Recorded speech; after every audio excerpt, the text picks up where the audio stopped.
गोष्टीचे नाव आहे सडकेवरचा दगड। ही गोष्ट धनश्री हळवे यांनी लिहिली आहे।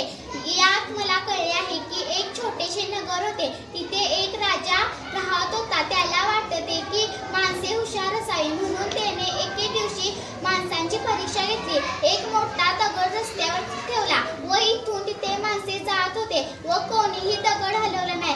असे करत करत संध्याकाळ होते व एक बाई दोन विद्यार्थ्यांनी घेऊन घरी निघालेली होती। त्या बाईने दगड सरकला व त्या दगडाखाली एक पाकिट व एक घडी घालून चिठ्ठी लिहिलेली होती। त्या चिठ्ठीत लिहिलेलं की कोण हा दगड हलवेल त्याला इनाम मिळेल। मग त्या बाईने दगड हलवला व राजा कडेला बसला होता।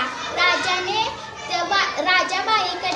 बाईकडे गेला व त्या बाईला आपल्या हातातले कडे काढून दिले व त्याचे खूप खूप कौतुक केले।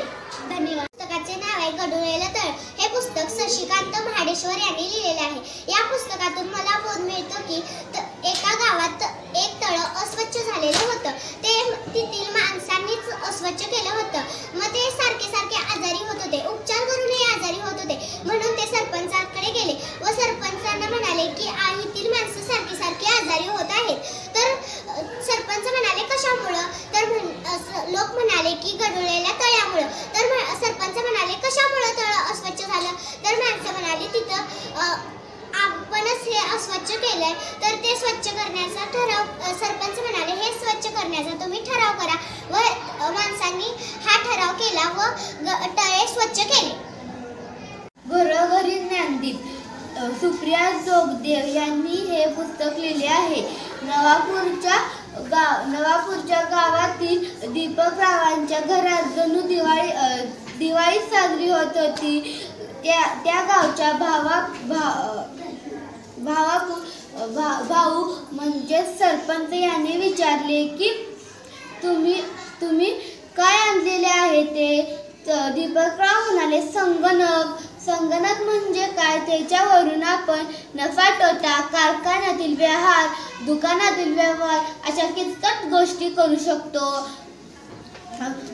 गजाभाऊ म्हणाले की आपण याचा लाभ अख्ख्या आपल्या गावाला मिळाला पाहिजे, म्हणून त्यांनी पुण्याहून दीपकरावांना बोलावून घेतले, संगणक मागवून घेतले आणि एक सभा बसवली आणि सांगितले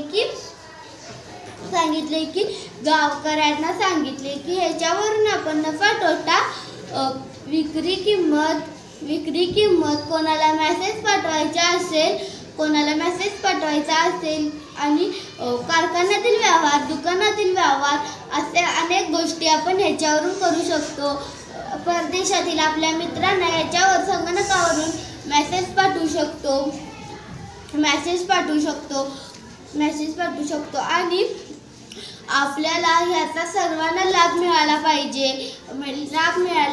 ह्यातून मला असे शिकायला मिळाले की शिक्षणाचा प्रसार होईल। धन्यवाद। साधेपणा। ही कथा लिहिलेली आहे तारा इन्स्पायर्ड। गांधीजी रस्त्याने जात होते। एक मुलगी म्हणाली गांधीजी इतके महापुरुष व त्यांनी इतके हे कपडे घातले आहेत। मग गांधीजी रस्त्याने जात होते। मुलगीने ठरवले की इतके महापुरुष आपण त्यांना काहीतरी भेट द्यावी। मग दुसऱ्या दिवशी गांधीजी फिरत होते तेव्हा मुलगीने त्यांना सदरा दिला।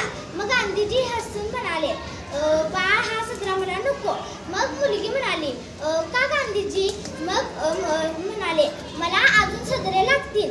मग मुलगी म्हणाली माझे बाबा श्रीमंत आहेत व मी तुम्हाला अजून सदरे देईन। व गांधीजी म्हणाले नको। मग मुलगी म्हणाली का? गांधीजी म्हणाले आपल्या देशातील इतर लोक उघडे राहतात, पहिला त्यांना जेव्हा कपडे मिळतील तेव्हा मी कपडे घालेन। दारी आला वैरी ही कथा लिहिलेली आहे सुनीती कुकडे। त्या कथेत सांगितले आहे की गीताई नावाची एक स्त्री होती। ती एका खोपड्यात बसून खूप रडत होती। ती खूप मोठ्याने रडत होती। शेजारच्या काकू आल्या आणि तिला म्हणाल्या गीताई तू का रडत आहेस? गीताई म्हणाली माझ्या भावाचे लग्न आहे आणि माझ्या भावाने 2 सोनार पाठवले आहेत। एक सोनार पहिले दागिने स्वच्छ करायला आणि एक सोनार नवीन दागिने करून द्यायला। गीताई मग शेजारच्या काकू म्हणाल्या, मग काय झालं? गीताई म्हणाली, मी पहिले दागिने होते ते स्वच्छ करताना तो म्हणाला की तुमच्या घरात कुकर असेलच. मग तो आत गेला आणि कुकरमध्ये दागिने ठेवलेत आणि ते कुकर तो म्हणाला की 10 ते 15 मिनिटे हे ठेवू द्या, कुकरमध्ये ते ठेवा म्हणजे ते स्वच्छ होतील. नंतर पहिला सोनार दुसरा सोनार म्हणाला की तुम्हाला नवीन दागिने मी करून देतो. मग त्याने दागिने तिला भरपूर दिले, तिने ते सर्व घेतले. मग नंतर ते दोघे जण गेले. नंतर कुकरमध्ये बघते तर काय, त्या कुकरमध्ये दगड होते. मग नंतर तिने ते दुसरे दागिने बघितले तर ते दागिने सगळे खोटे निघालेत. मग नंतर खरे सोनार आले, तिच्या भावाने पाठवलेले 2 खरे सोनार आले. आणि नंतर तिने सगळे तिच्या भावाला सांगितले. तेव्हा कळाले की आत्ता जे आलेले होते ते खरे सोनार होते आणि पहिले आले ते खोटे सोनार होते आणि ते होते ते चोर होते.